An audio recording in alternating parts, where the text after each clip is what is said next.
Guys welcome to my YouTube channel maths Pathshala. कैसे हैं आप सब लोग? आई होप आप लोग बहुत ज़्यादा अच्छे होंगे। अब हमारा नेक्स्ट क्वेश्चन है, यदि x square plus a x plus b के गुणनखंड एक्स माइनस टू और एक्स माइनस थ्री हैं, तब ए और बी के मान निकालने। तो इसके गुणनखंड ये दोनों दे रखे हैं। जब ये दोनों दे रखे हैं तो इसमें जो ए और बी दे रखा है इसके मान निकालने हैं हमें, ठीक है। तो इसके दो तरीके हैं, हम दो तरीके से सॉल्व कर सकते हैं। कैसे कि हम इन दोनों का मल्टीप्लाई करें, क्योंकि देखिए ये भी द्विघात समीकरण है, और इन दोनों का मल्टीप्लाई करेंगे क्योंकि ये दोनों इसी का गुणनखंड है, तो ये भी द्विघात समीकरण हो जाएगी। फिर दोनों को कंपेयर कर देंगे। और एक तरीका ये है ट्रेडिशनल तरीका कि x माइनस टू है ये, ठीक है। x माइनस टू चूँकि लिखेंगे x minus two x square plus a x plus b का एक गुणनखंड है, तब क्या होगा? तब x माइनस टू बराबर ज़ीरो होगा और x बराबर टू। और x बराबर टू जब वैल्यू आ जाएगी तब हम ये टू इसमें पुट कर देंगे, ठीक है। तो इसलिए क्या हो जाएगा, x की वैल्यू क्या है, एक्स स्क्वायर, इसको हम लिखेंगे x square plus a x plus B बराबर ज़ीरो, क्योंकि ये इसका गुणनखंड है ना, तो ये भी बराबर ज़ीरो होगा। x की वैल्यू है टू, यानी two square plus A into two plus B बराबर ज़ीरो, तो हो जाएगा four plus two A plus B बराबर ज़ीरो। अब ये फोर इधर ले जाएंगे तो टू ए प्लस बी बराबर माइनस फोर। ये आ गई हमारी समीकरण एक, ठीक है। अब बिल्कुल सिमिलरली जो है ना सेकंड समीकरण, जैसे एक्स माइनस टू से हमने ये समीकरण बनाई, ऐसे एक्स माइनस थ्री से हम एक और समीकरण बनाएंगे और उसके बाद उन दोनों को सॉल्व करेंगे और ए और बी की वैल्यू हमारी निकल आएगी। तो लिखेंगे तथा x minus three x square plus a x plus b का एक गुणनखंड है, तब मतलब ये भी तो उसका गुणनखंड है, तब x माइनस थ्री बराबर ज़ीरो, एक्स बराबर थ्री आ गया। तो इसलिए क्या हो जाएगा, x square plus a x plus B बराबर ज़ीरो। एक्स की वैल्यू है इसमें तीन, यानी तीन square plus A into three plus B बराबर ज़ीरो। नाइन प्लस थ्री ए प्लस बी बराबर ज़ीरो, तो थ्री ए प्लस बी बराबर माइनस नाइन। ये हो गई हमारी समीकरण दो, ठीक है। अब इन दोनों समीकरणों को हम सॉल्व करेंगे और हमारा ए और बी की वैल्यू आ जाएगी। तो हम ऐसा करते हैं, देखिए जब हम समीकरण दो में से समीकरण एक को घटा देंगे तो देखिए बी भी ख़त्म हो जाएगा ना, और ए की वैल्यू निकल आएगी। और जैसे ही ए की वैल्यू निकलती है वो आप किसी भी दोनों में से एक समीकरण में रख देंगे तो आपको ए की वैल्यू मिल जाएगी। तो लिखेंगे समीकरण दो में से समीकरण एक को घटाने पर, जब घटाएंगे तो दो में से घटाए ना, तो थ्री ए प्लस बी में से क्या घटाएंगे, टू ए प्लस बी बराबर माइनस नाइन में से क्या घटाएंगे, माइनस फोर, है ना। माइनस नाइन में से माइनस फोर घटाएंगे क्योंकि दो में से एक घटा रहे हैं। इस साइड में से इस साइड को घटा देंगे, इस साइड में से इस साइड को घटा देंगे, तो ये क्या हो जाएगा, माइनस नाइन प्लस फोर, और ये आ जाएगा थ्री ए प्लस बी माइनस टू ए माइनस बी बराबर माइनस फाइव। माइनस नौ में से माइनस प्लस फोर घटा देंगे तो क्या आ जाएगा, माइनस फाइव। बी से बी ख़त्म हो जाएगा, थ्री ए में से टू ए चला जाएगा, तो ए की वैल्यू आ जाएगी, ए की वैल्यू आ जाएगी माइनस फाइव, ठीक है। अब जो है हम ऐसा करते हैं, बी की वैल्यू हम यहीं पर निकाल देते हैं, लाइन खींच करके यहाँ पर निकाल देते हैं, ठीक है।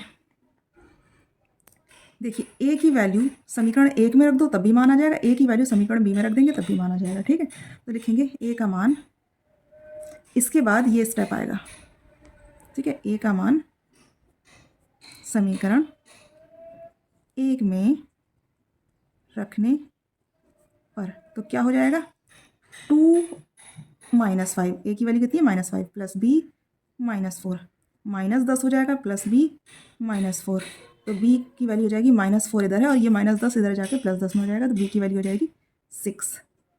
तो ए और बी की वैल्यू क्या आ गई, ए की वैल्यू आ गई हमारी माइनस फाइव और बी की वैल्यू आ गई सिक्स। गाइज हमारे पास जगह कम थी इसलिए मैंने ऐसे किया, वरना ये वाला जो पूरा स्टेप है ये इसके नीचे आएगा, तो आप लोग ज़रा ध्यान से करिएगा।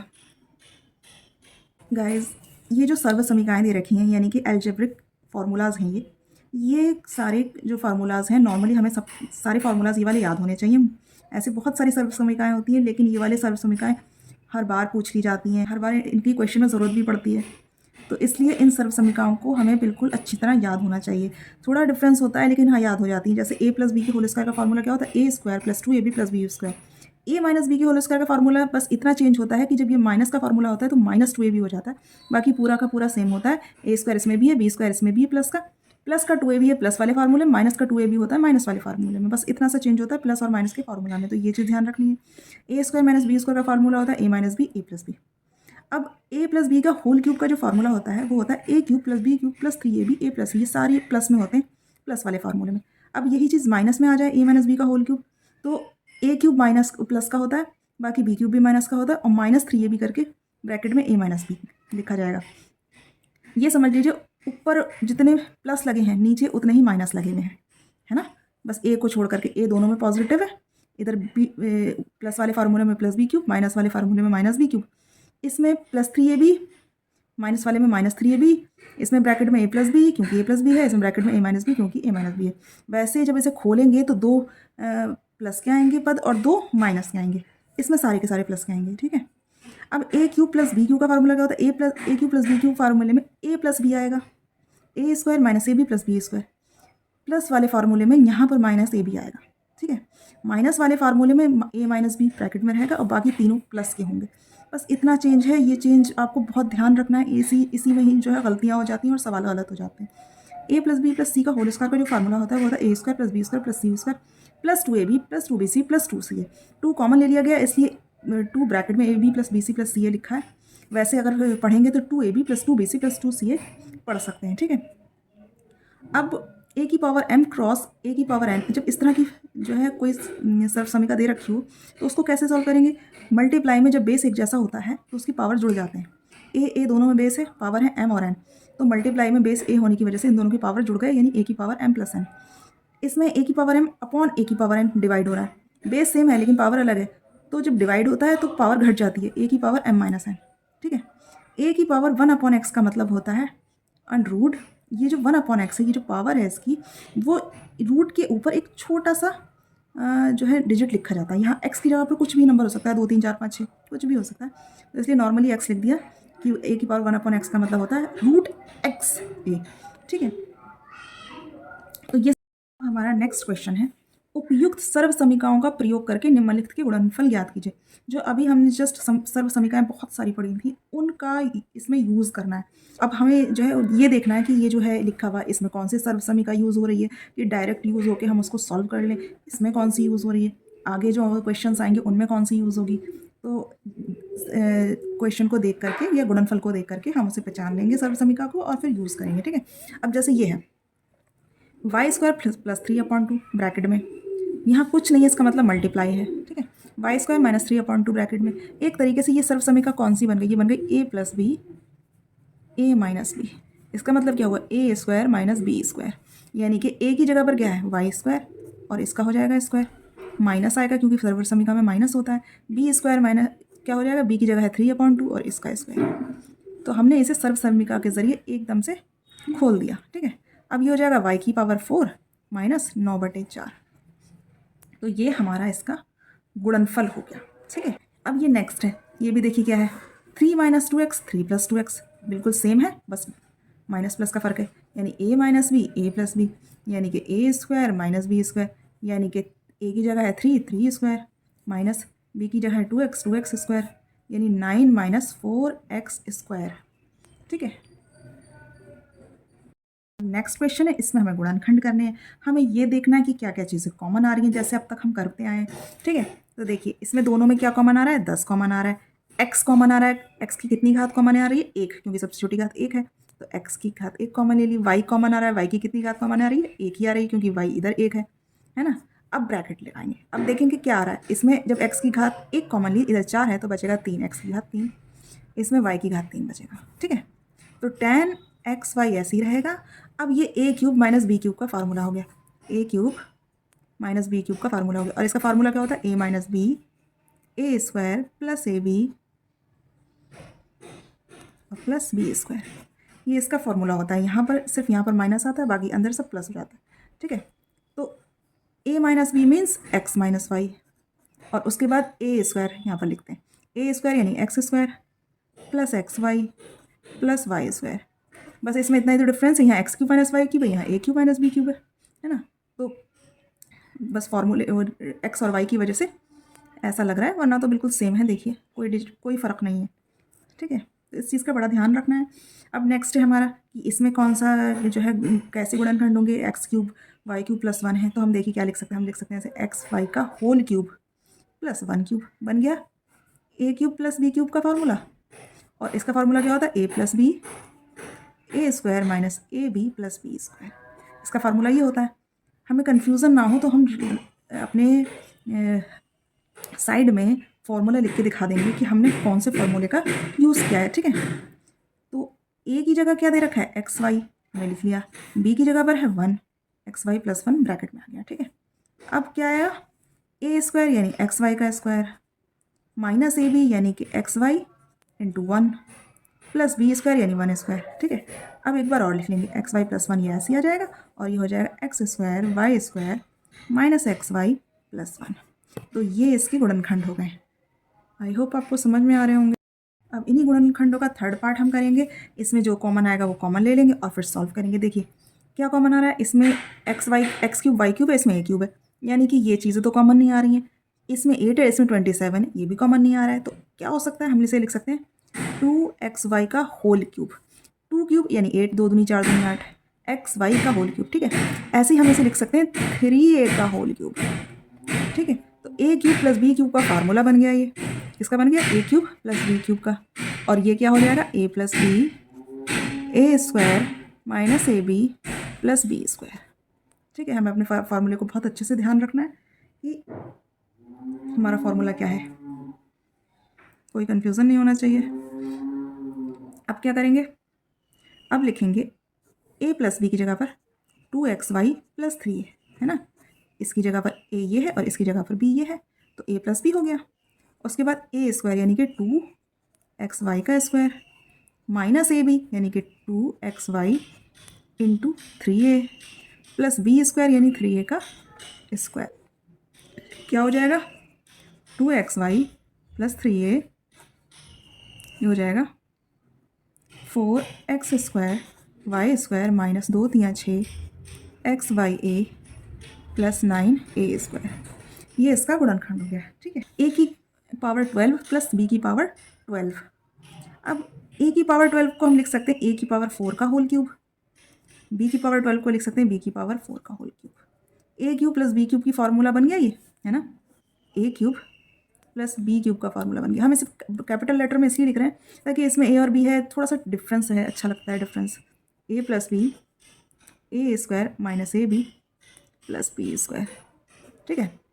क्या होगा अब, ए प्लस बी मतलब ए की पावर 4 प्लस बी की पावर 4, ठीक। ए स्क्वायर यानी कि ए की पावर 4 का स्क्वायर माइनस ए बी यानी ए की पावर 4 इंटू बी की पावर 4 प्लस बी स्क्वायर यानी कि बी की पावर 4 का स्क्वायर, ठीक है। तो ये हो जाएगा ए की पावर 4 प्लस बी की पावर 4, ये हो जाएगा ए की पावर 8, 4 दूनी 8 होगा। इसमें मल्टीप्लाई होती है, इस तरह की जब होते हैं पावर्स तो जोड़ना नहीं है, मल्टीप्लाई करना है, क्योंकि ये अकेला है, ठीक है, ये अकेला है। माइनस ए की पावर 4 बी की पावर 4 प्लस ई हो जाएगा बी की पावर 8। तो ये इसके गुणनखंड हो गए। आई होप आपको गुणनखंड बहुत अच्छे से समझ में आ गए होंगे। अब हमारा नेक्स्ट गुणनखंड है 4x square plus 9y square plus 16z square plus 12xy minus 24yz minus 16xz।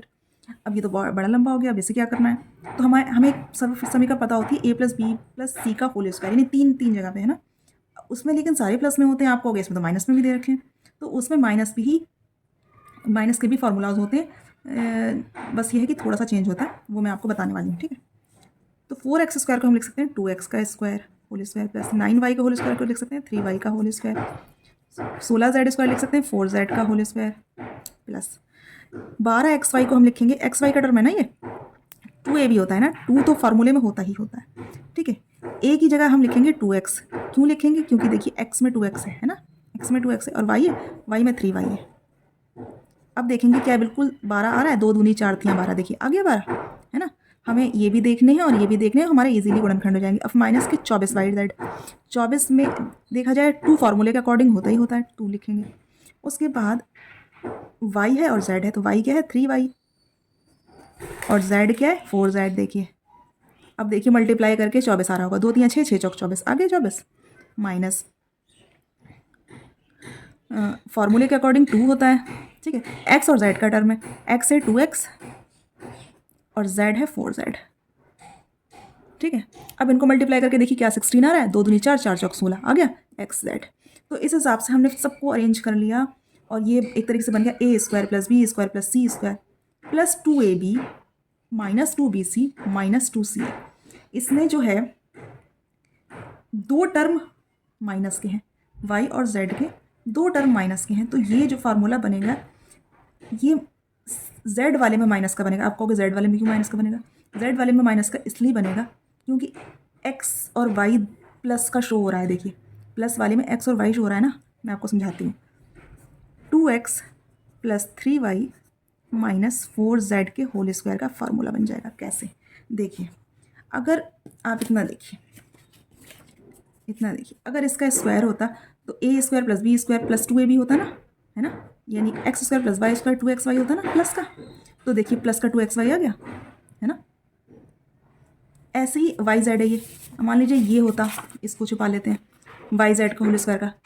तो इसमें जो है देखिए a square plus B square minus 2ab, है ना, माइनस का फॉर्मूला है तो माइनस आया वाई जेड में, है ना। ऐसे ही इन दोनों में एक्स और जेड में माइनस है तो माइनस आ जाएगा। हमें ये सब चीज़ें बहुत ध्यान से देखनी है फॉर्मूले के अकॉर्डिंग। यहाँ मैं फार्मूला लिख देती हूँ ताकि आपको याद रहे कि फार्मूला क्या होता है। a plus B minus c के होल स्क्वायर का फार्मूला होता है a square plus B square plus c square plus 2ab minus 2bc minus 2ca, ठीक है। माइनस का सी जो है माइनस का टर्म है, तो सी इसमें भी माइनस का होगा, सी इसमें भी माइनस का होगा, ये ध्यान रखिए, ठीक है। अब आप कहोगे इसमें भी सी माइनस का होना चाहिए, नहीं, इसलिए नहीं होगा क्योंकि ये स्क्वायर में है, ये स्क्वायर में है, तो माइनस जब स्क्वायर में होता है तो माइनस प्लस में बदल जाता है। हमें फार्मूलों को इसीलिए याद करना पड़ता है कि कोई कन्फ्यूज़न ना हो। तो ये जो है इस फार्मूले के अकॉर्डिंग है। आई होप आपको ये फार्मूला भी समझ में आया होगा, ये सवाल भी समझ में आया होगा।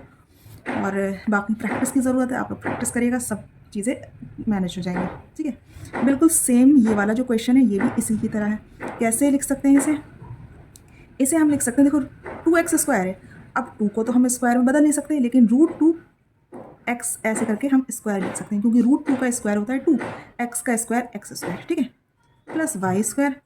अब इसे हम ये 8 है, 8 को हम क्या लिख सकते हैं 2√2 z का स्क्वायर। 2√2 कैसे? देखिए 2 दूनी 4 कर देंगे और √2 का स्क्वायर 2, तो 4 दूनी 8।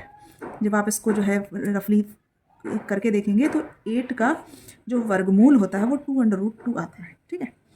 अब 2 फार्मूले के अकॉर्डिंग लिखेंगे, ठीक है। √2x है, √2x ब्रैकेट में लिख देंगे और ये रहा y।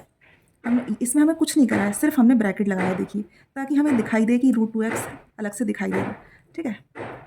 फिर 4√2yz फार्मूले के अकॉर्डिंग 2 लिख देंगे, उसके बाद y लिख देंगे और उसके बाद z की जगह पर लिख देंगे 2√2z। देखिए 2√2z है, y ये रहा, ठीक है, माइनस फार्मूले के अकॉर्डिंग 2 लिखेंगे, x की जगह पर देखिए √2 x लिख देंगे और z की जगह पर लिखेंगे हम 2√2z। अब देखिए जब हम इसे मल्टीप्लाई करेंगे 8 में बदल जाएगा, 2 दूनी 4 और ये √2 हो जाएगा, तो 4 दूनी 8, ठीक है, 4 दूनी 8। ये सब चीज़ें आपको तब समझ में आएंगी जब आप इसकी प्रैक्टिस करोगे।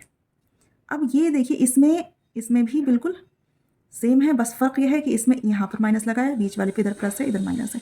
हमें ये देखना है कि प्लस कौन सा वाला है। प्लस है हमारा y और z वाला टर्म, y और z वाला टर्म प्लस का, इसका मतलब y और z वाले प्लस के रहेंगे, x वाला इसमें माइनस का होगा, ठीक है। तो यानी कि फार्मूला बनेगा हमारा -√2x plus y plus 2√2z का होल स्क्वायर। बस हमें ये देखना है कि प्लस वाला कौन सा है। प्लस हमारा y और z वाला है, तो y और z वाले टर्म प्लस के हो जाएंगे, x वाला माइनस का हो जाएगा क्योंकि माइनस में मौजूद है ना। इसके लिए फार्मूला क्या होगा, इसके लिए मैं फार्मूला यहाँ लिख दे रही हूँ ताकि आपको कोई कन्फ्यूज़न ना हो और आप उसको भी लर्न कर लें। फार्मूला होगा -a plus b plus c के होल स्क्वायर का a square plus b square plus c square minus 2ab plus 2bc minus 2ca। A minus का है इसलिए इसमें ए माइनस का है और इसमें ए माइनस का है, बी सी प्लस के है। ठीक है ना, आई होप आपको समझ में आया होगा। खंड का इन्हीं गुणनखंड का ये थर्ड पार्ट आ गया। थर्ड पार्ट भी हम बहुत आसानी से करेंगे। कैसे, देखिए ये 27y³ है, हम इसे लिख सकते हैं 3y का होल क्यूब। ये 125z³ है तो इसे लिख सकते हैं 5z का होल क्यूब। 5 पंजे 25 पंजे 125 होता है ना। अब ये बन गया हमारा a³ + b³ का फार्मूला और हम इसे लिख सकते हैं a + b a² - ab + b²। हमें बहुत ध्यान से ये सवाल करने होंगे, फार्मूलेज याद रखने होंगे और फार्मूले में कोई गलती नहीं होनी चाहिए, क्योंकि अगर एक बार फार्मूले में गलती हो गई हमारा सवाल पूरा गलत हो जाएगा। a + b मतलब 3y + 5z, उसके बाद a² यानी कि 3y² माइनस a - ab यानी 3y × 5z + b² यानी 5z का स्क्वायर। ठीक है, तो 3y + 5z हो जाएगा 9y², 3 पंजे 15 yz + 25 z²। तो ये इसका गुणनखंड हो गया। आई होप आप लोग प्रैक्टिस करेंगे तो ये बहुत अच्छे से समझ में भी आ जाएंगे, है ना। चलिए नेक्स्ट है हमारा 64m³ - 343n³। तो 64m³ क्या हो जाएगा, देखिए 4 चौक 16 चौका 64, 4 का क्यूब रूट होता है, क्यूब होता है 64, 4 चौक 16, 16 चौका 64। तो हम लिखेंगे 4m³ और 7 का क्यूब होता है 343। देखिए 7 सत्ते 49, 49 सत्ते 343, है ना।